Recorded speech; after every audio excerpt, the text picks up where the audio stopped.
Gênesis 32 mesmo. Gênesis capítulo 32, nós estamos vindo a falar sobre encontros divinos e pessoas que tiveram encontros com Deus. E esses encontros transformaram a sua vida. E o que é que eles aprenderam e o que é que nós podemos aprender com esses encontros. E hoje vamos falar sobre um homem de Deus chamado Jacó. E essa história está em Gênesis capítulo 32, a partir do versículo 3. Então podem abrir a Bíblia e depois podem olhar para mim. Eu gostaria de começar por ler Provérbios. Deixem estar lá em Gênesis 32, que é onde vamos passar mais tempo. Provérbios capítulo 3. E a história que vamos falar sobre Jacó, eu quero relacionar com este versículo também, com esta palavra.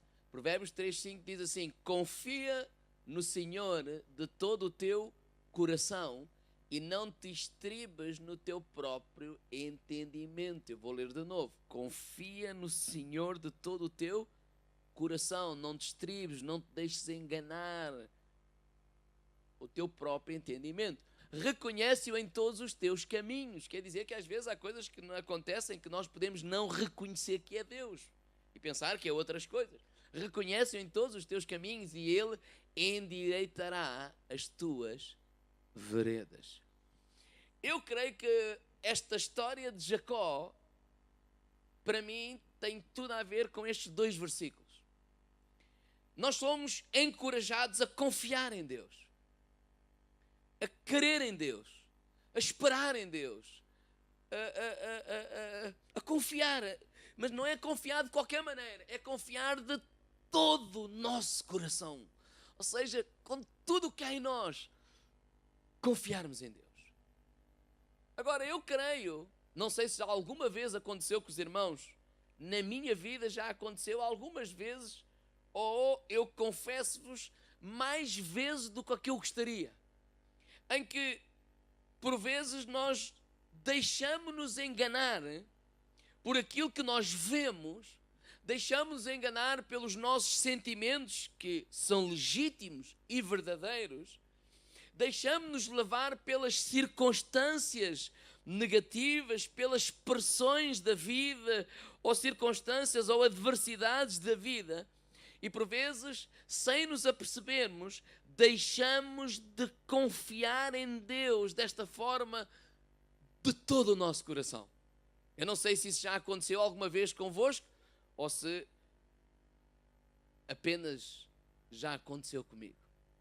Não sei se vocês identificam-se ou não. Sim? Não? Ah, está ali uma irmã, ok. Mas de facto, há fases na vida, ou circunstâncias, ou momentos que nos parece que estamos a confiar em Deus de todo o coração, mas na verdade não estamos. E esta história nos exemplifica isso. Não vamos falar da vossa história, diga, irmão, ao lado, fica à vontade que isto não é contigo. É a história do Jacó.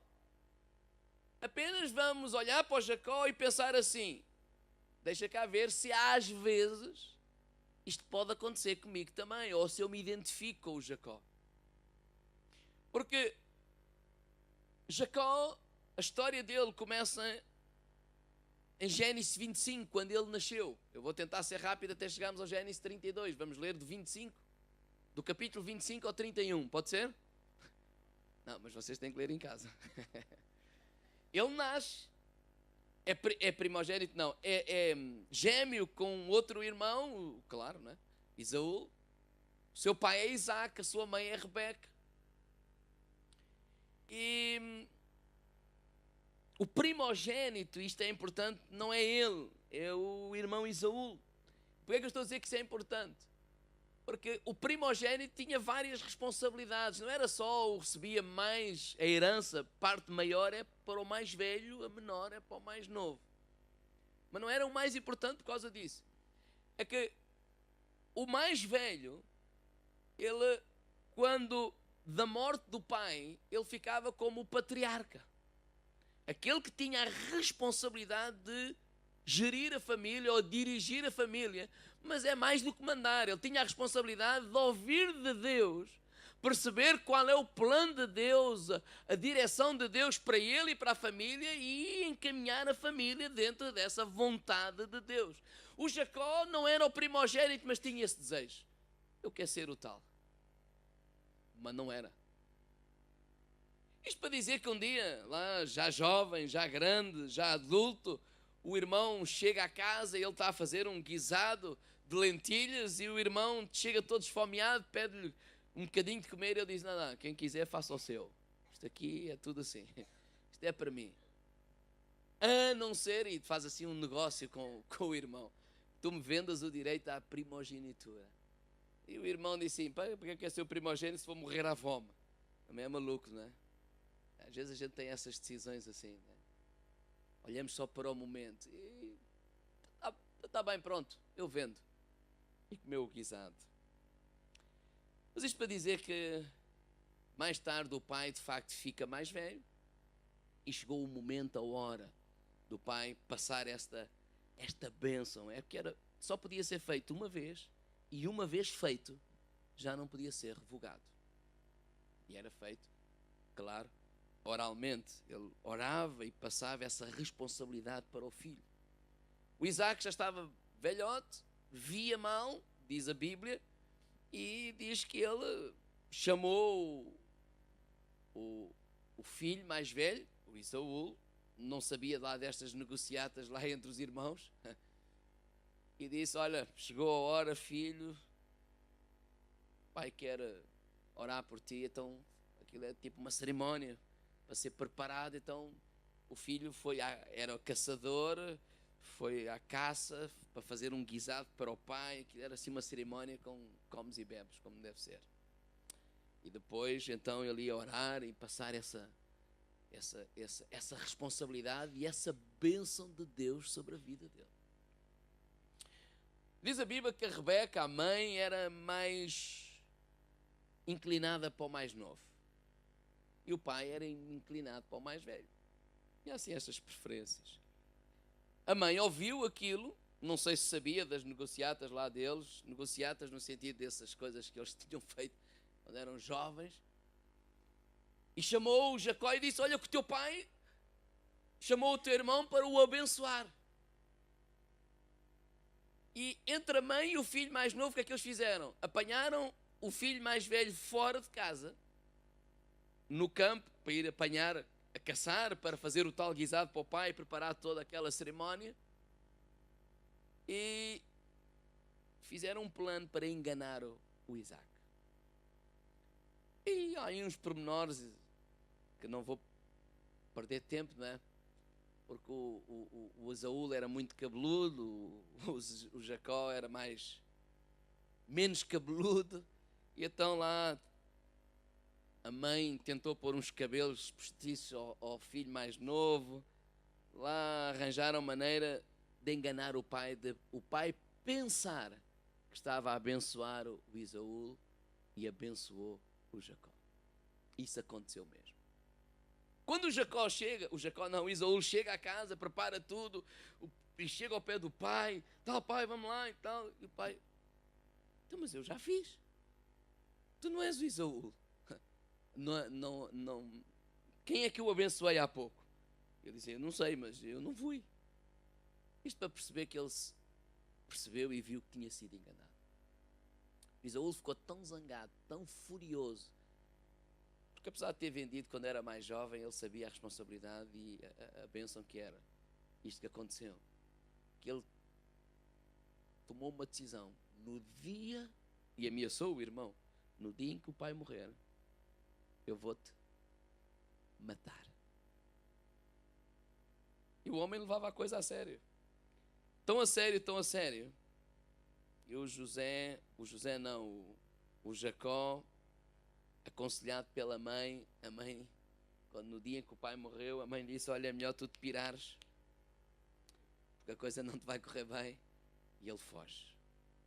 É aí que ele vai, já ouviram a história, leram de certeza, até a casa do seu tio Labão. É aí que ele casa com a Lia, ou é enganado, porque ele era para casar com a Raquel, que trabalhou 7 anos, o tio enganou. É interessante, não é? O homem que enganou passou a ser enganado. Mas olha que ele amava mesmo a Raquel, trabalhou 14 anos por ela. Não sei quantos homens fariam isto hoje.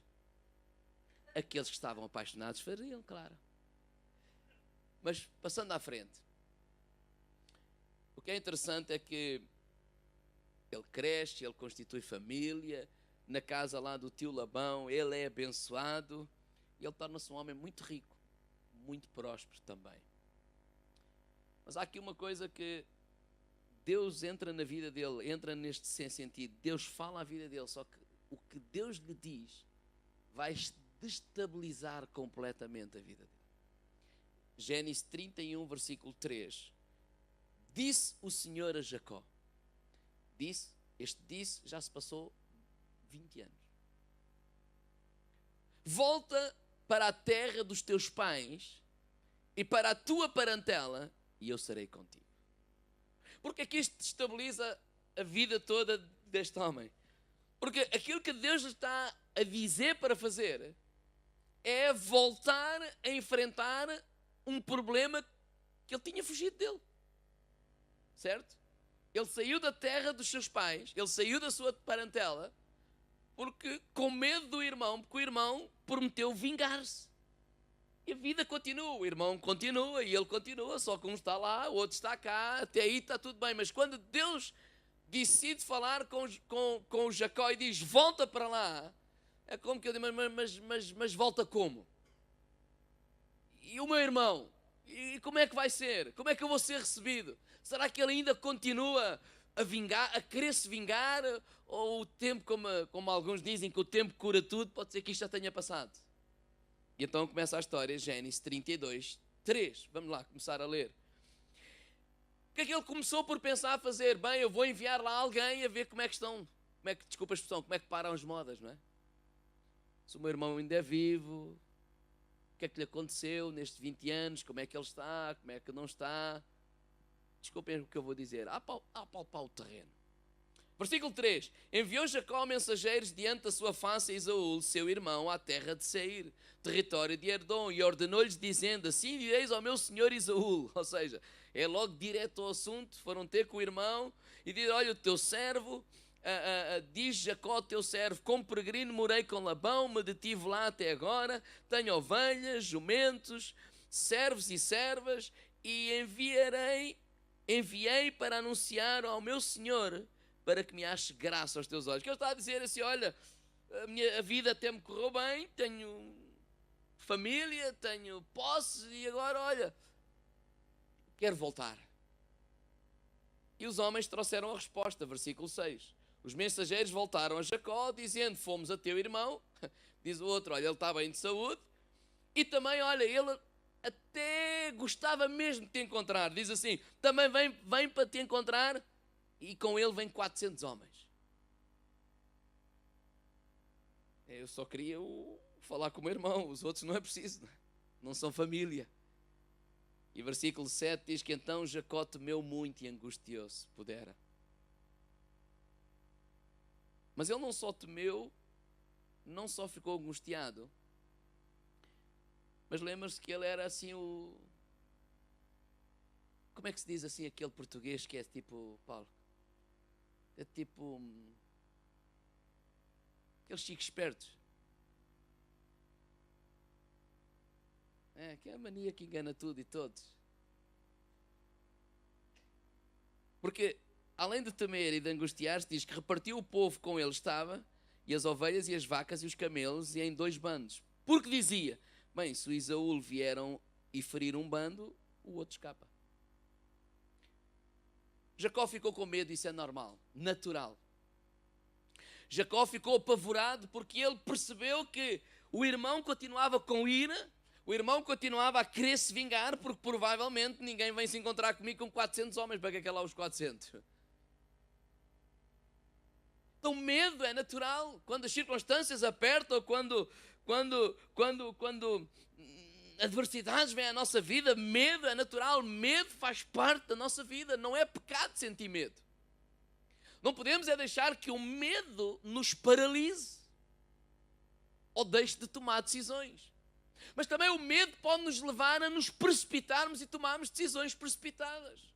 E a primeira decisão precipitada que ele tomou, logo assim, logo a seguir, não é? O versículo nem termina, não é? Angustiou-se, ponto e vírgula, e repartiu. O que ele decidiu logo foi repartir ou dividir o seu bando no sentido, o seu povo, as suas mulheres, os seus filhos, os seus gados, tudo o que tinha, e com esta mentalidade, espera lá, ele vem comigo, ele vem ter comigo, está bem, eu vou ter com ele, então deixa cá pôr eles à frente.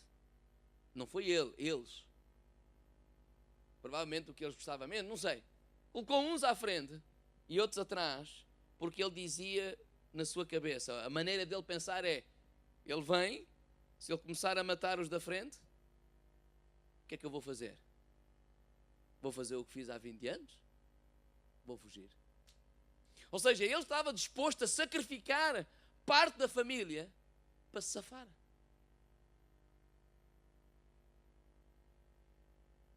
Provérbios 3:5 nós lemos, confia no Senhor de todo o teu.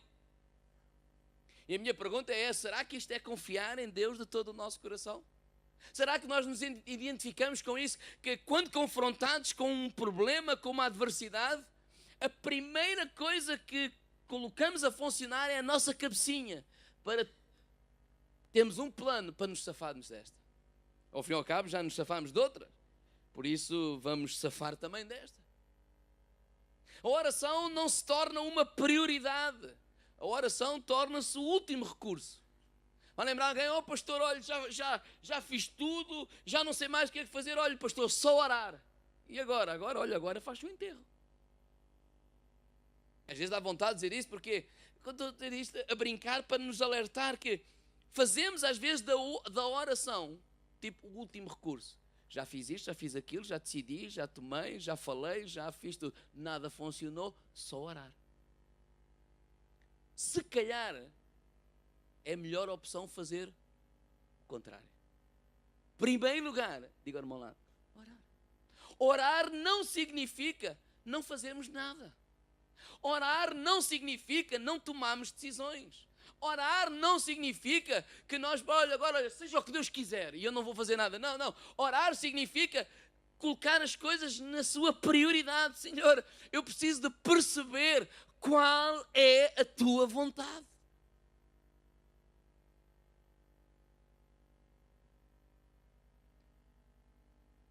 Se nós continuarmos a ler o versículo 9, diz que ele foi orar. Diz assim, e disse mais Jacó, Deus do meu pai. E ele começa a orar. E aqui é o conteúdo da oração. Deus do meu pai Abraão, Deus do meu pai Isaac. Ó Deus, o que é que me disseste? Torna-me à terra a tua parentela para fazer bem. Porque lembra-se que até aqui ele era o Deus de Abraão, o Deus de Isaac.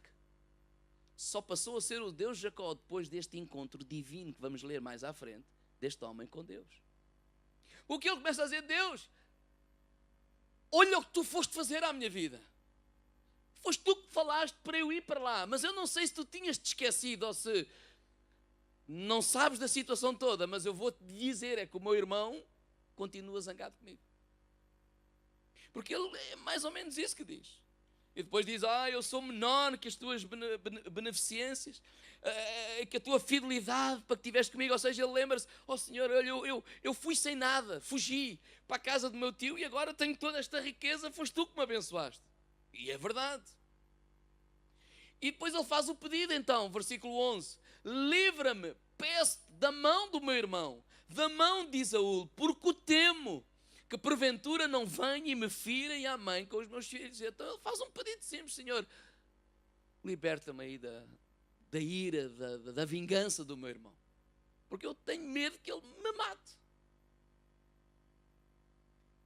E versículo 12, ele lembra de novo a promessa de Deus. Então até aqui, É tudo natural. É um homem que clama a Deus. É um homem angustiado com medo, como muitas vezes nós estamos.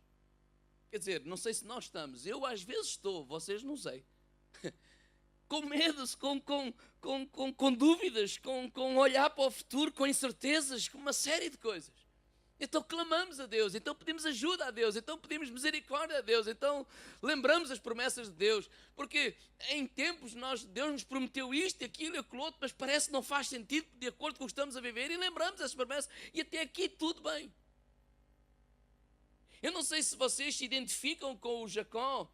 Se continuarmos a ler do versículo 17, o versículo 18, o 19, o 20 e o 21, se lermos estes versículos, nós vamos perceber que se por um lado ele orou, por um lado ele clamou a Deus, por um lado ele pediu a Deus, por outro lado, ele continuou a fazer aquela ideia, ou seja, levou a cabo aquela primeira ideia que ele teve antes de sequer orar. Qual foi? Dividir a família e sacrificar, está disposto a sacrificar metade da família para ele se safar. Porque se vocês lerem esses versículos a seguir, é isso mesmo que ele faz. Ele orou, depois de orar, mãos à obra. Então qual foi a obra? Olha, tu vais à frente, levas este presente e este. No primeiro contacto que tiveres com o meu irmão, dá estes presentes. Olha, o Jacó vem lá atrás. O Jacó não, o teu servo e tal, ele vem aí. Depois colocou outros, levas este presente entrega, e depois, olha, o teu servo vem lá atrás. O Jacó estava sempre lá atrás. A ver a reação dos irmãos, do irmão, para com a família. Confia no Senhor de todo o teu. Não te estribes no teu próprio entendimento. Irmãos, no mínimo isto é uma decisão perversa. Porque vamos ser honestos, quem é que se colocou naquela posição? Quem é que foi? Foi ele. Quem é que enganou o irmão? Foi ele. Quem é que devia de pagar as consequências? É ele. A mulher não tem a culpa. Os filhos não têm a culpa. Os servos não têm a culpa. Mas quem é que ia morrer em primeiro? Eram os outros. Eu é que faço o disparate, mas os outros é que pagam.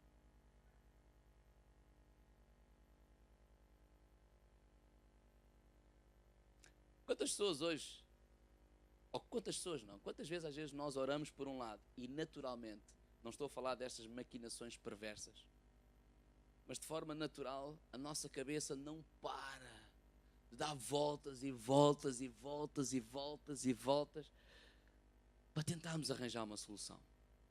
Ninguém levanta o braço. Ou só o meu que está assim. É natural do ser humano. Depois há outra que não é tão natural, que é ser mesmo perverso. Foi o que ele fez. Vamos ser honestos. Deus tem um propósito para a nossa vida. E o propósito, ao contrário das vezes, as pessoas é nos abençoar com tudo e nos dar tudo. Não.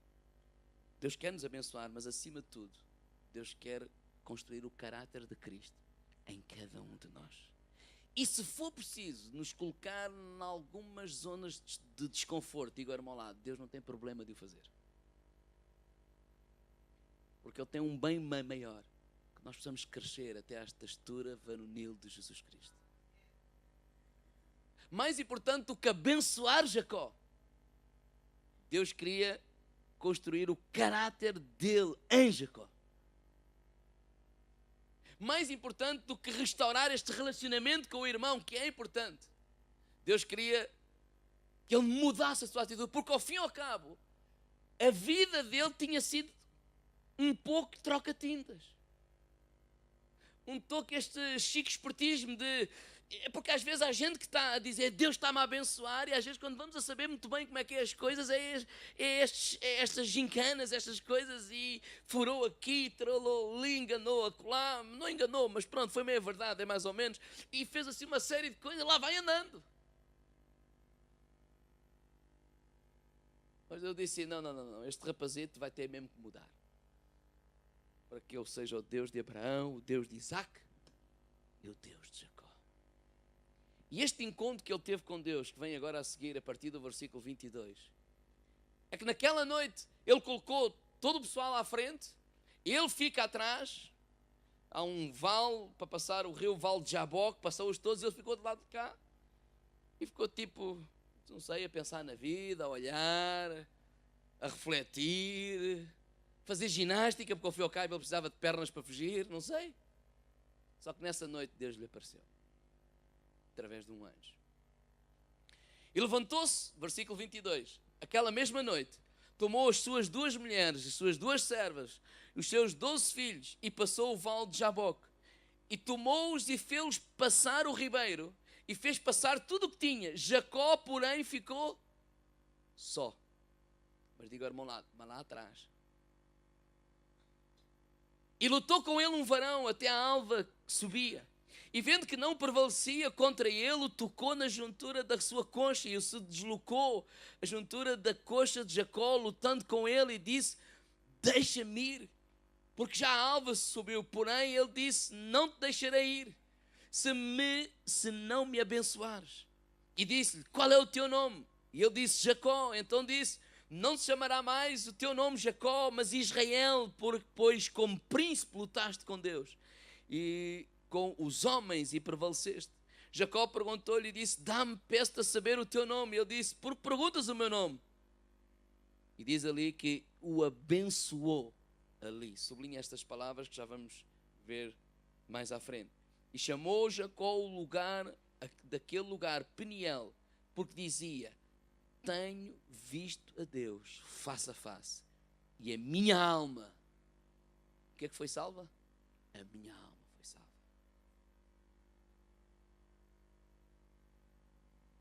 Jacó era teimoso, como às vezes nós somos. E ele não desistia do seu plano, ele lutava, ele fazia todas as coisas. Mas o que aconteceu é que, de facto, Jacó percebeu que ele não estava a lutar contra o diabo, contra as circunstâncias, ele estava a lutar contra o próprio Deus. Quantas vezes, às vezes, nós pensamos que estamos a lutar, é o diabo que está a impedir, é não sei o quê, é não sei o que mais. E às vezes poderemos chegar à conclusão que, de facto, estamos a lutar é contra Deus. Essa tem sido às vezes a minha pergunta a Deus. Eu preciso perceber às vezes o que é que eu tenho que prevalecer, o que é que eu tenho que, porque eu nunca vou prevalecer contra Deus. Diga, irmão, lado, nem tu. Nenhum de nós.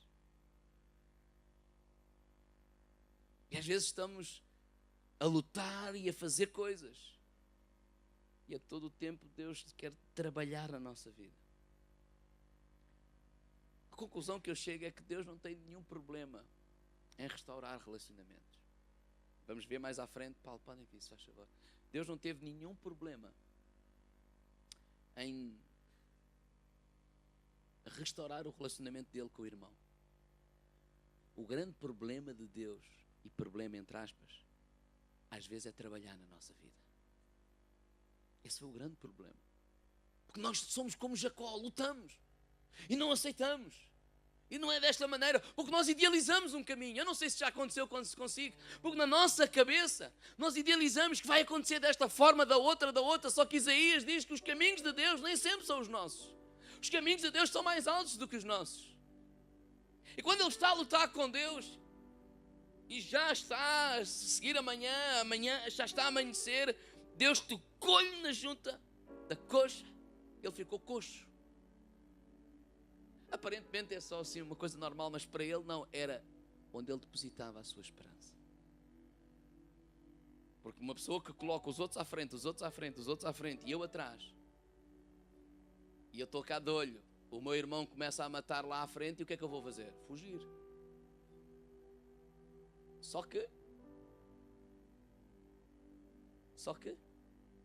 agora ele está coxo. Agora ele está a mancar. E o que é que ele vai fazer a mancar? Vai fugir, mas não vai para muito longe. Não, não vou contar. Isso faz lembrar a história que eu que ia fugir atrás, à frente do leão. Mas não vou contar. Sabe que às vezes nós nos sentimos assim. As circunstâncias da vida nos derrotam.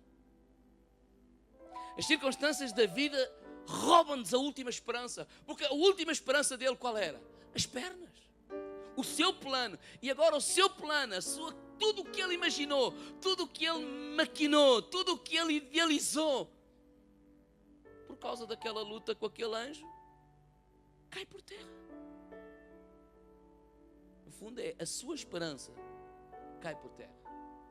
No fundo, vamos ser honestos, quando eu li Provérbios 11, confia no Senhor de todo o teu coração, ele estava a confiar em quem?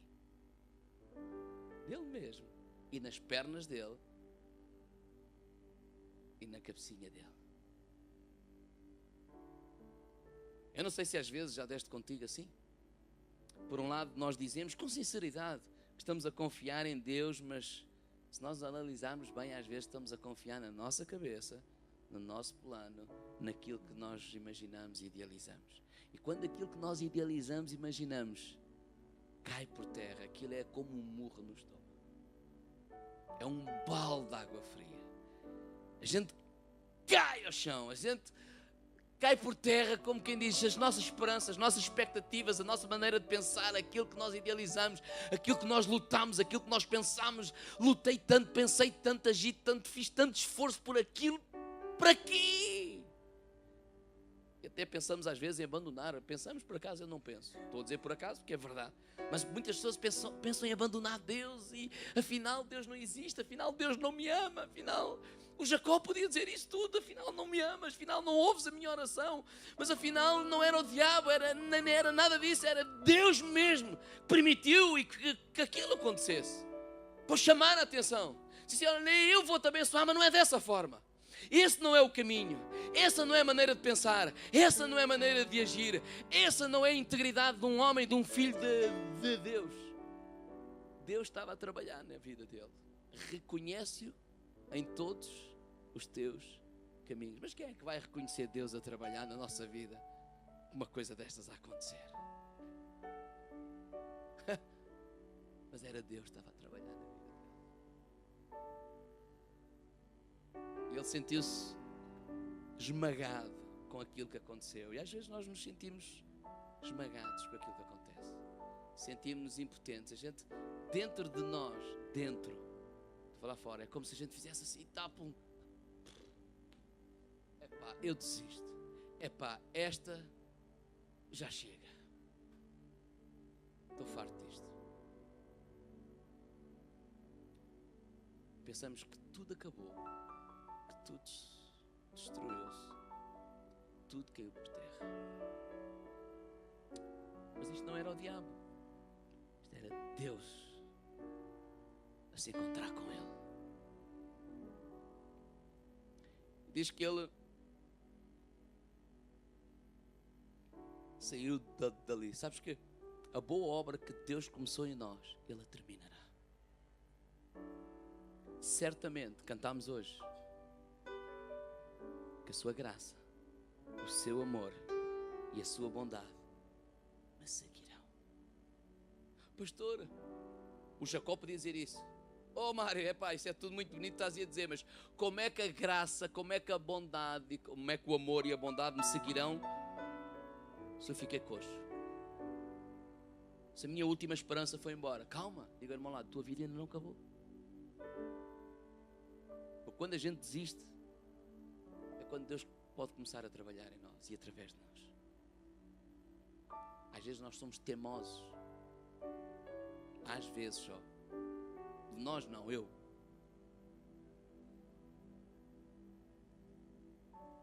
E aquele verme, ele... Quando a Bíblia diz, que eu mandei sublinhar, Deus e ali o abençoou. Há umas palavras que foram ditas àquele homem. Essas palavras estão escritas, eu vou citar em Isaías 41, versículo 10. Eu vou citar na Bíblia para todos. Não tenhas medo, porque eu estou contigo. Não te aflijas, porque eu sou o teu Deus. Eu te torno forte, ajudo-te, protejo-te com a minha mão direita e vitoriosa. Todos que se enfurecerem contra ti. Sabe que isto é dito? Quando ele está assim, tipo, pum, prostrado. Quando ele está caído. Quando ele está a chorar. Quando ele está que nem a Jesus no jardim do Getsemane. Não se faça a minha vontade, mas a tua vontade. Nossa carne está fraca. As nossas emoções estão confusas. Nós não sabemos muito bem o que dizer. Todos que se enfurecerem contra ti, versículo 11, serão confundidos e cobertos de vergonha. Serão reduzidos a nada e destruídos todos os teus adversários. Procurarás em vão o rasto dos que lutam contra ti. Serão reduzidos a nada os que te combatem. Porque eu, Senhor, sou o teu Deus, seguro-te pela mão e digo-te, não tenhas medo. Eu mesmo te ajudarei. Não tenhas medo, verme de Jacó, pobre gente de Israel, eu mesmo serei a tua ajuda. Palavra do Senhor, o teu protetor, é o Santo de Israel. Vou fazer de ti uma grada aguçada, nova e armada de dentes. Há de estrilhar os montes.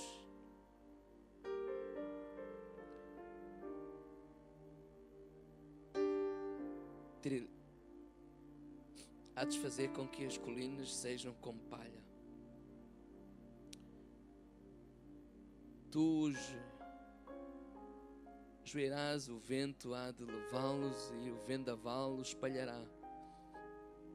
E tu exultarás no Senhor e te gloriarás no Santo de Israel. Isso foi o que Deus tinha dito àquele homem. Desculpa. Gênesis 33, verso 1. Vamos abrir.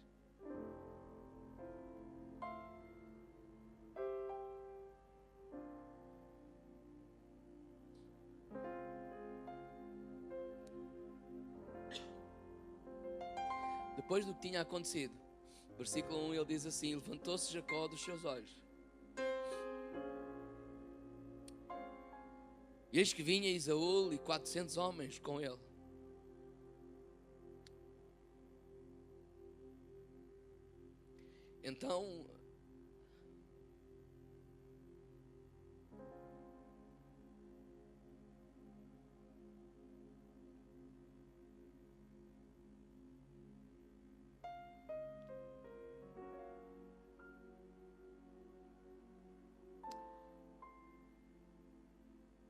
Então repartiu os filhos entre Lia e Raquel e das duas servas.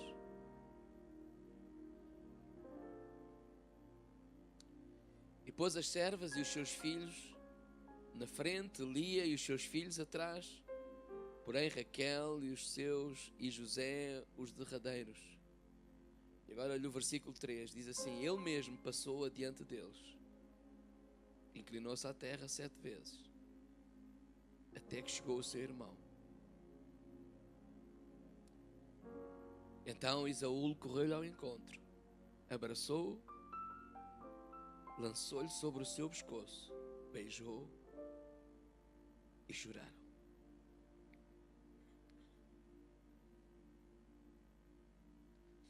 Provérbios, quando diz confia no Senhor do teu coração, o que é que ele fez? Fez o contrário. Aquilo que ele pensava fazer, deitou fora e ele próprio colocou à frente. Passou toda a família para trás e se colocou à frente. E ele próprio enfrentou o seu irmão.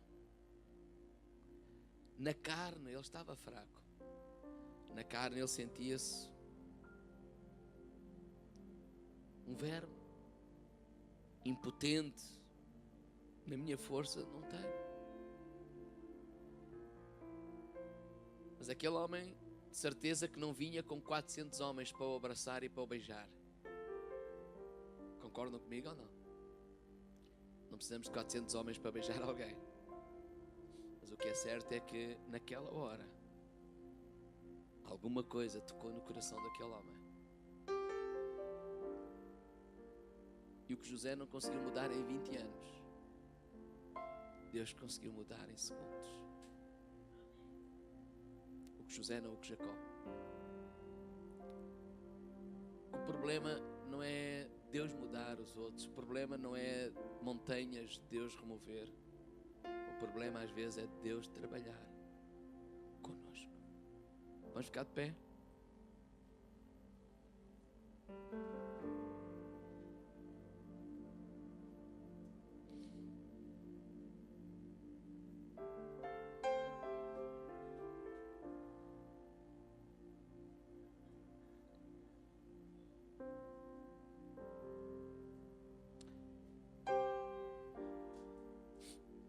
Peço desculpa por esta parte final, mas aquilo que quero desafiar os irmãos é que tu possas fechar os teus olhos, orar e dizer: Deus, o que é que tu me queres falar nesta manhã?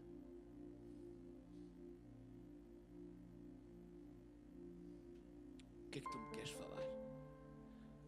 Qual é a palavra? O que é que tu me queres falar? O que é que tu me queres dizer? O que é que eu preciso de ouvir? Podes fechar os teus olhos e perguntar isso a Deus. Através desta palavra, o que é que tu queres falar comigo? Porque certamente Deus quer falar coisas diferentes para cada um de nós. Desafiar a quem nos acompanha em casa, retirares os momentos para fechares os teus olhos e para Deus, o que é que tu queres me dizer com aquilo que eu ouvi hoje?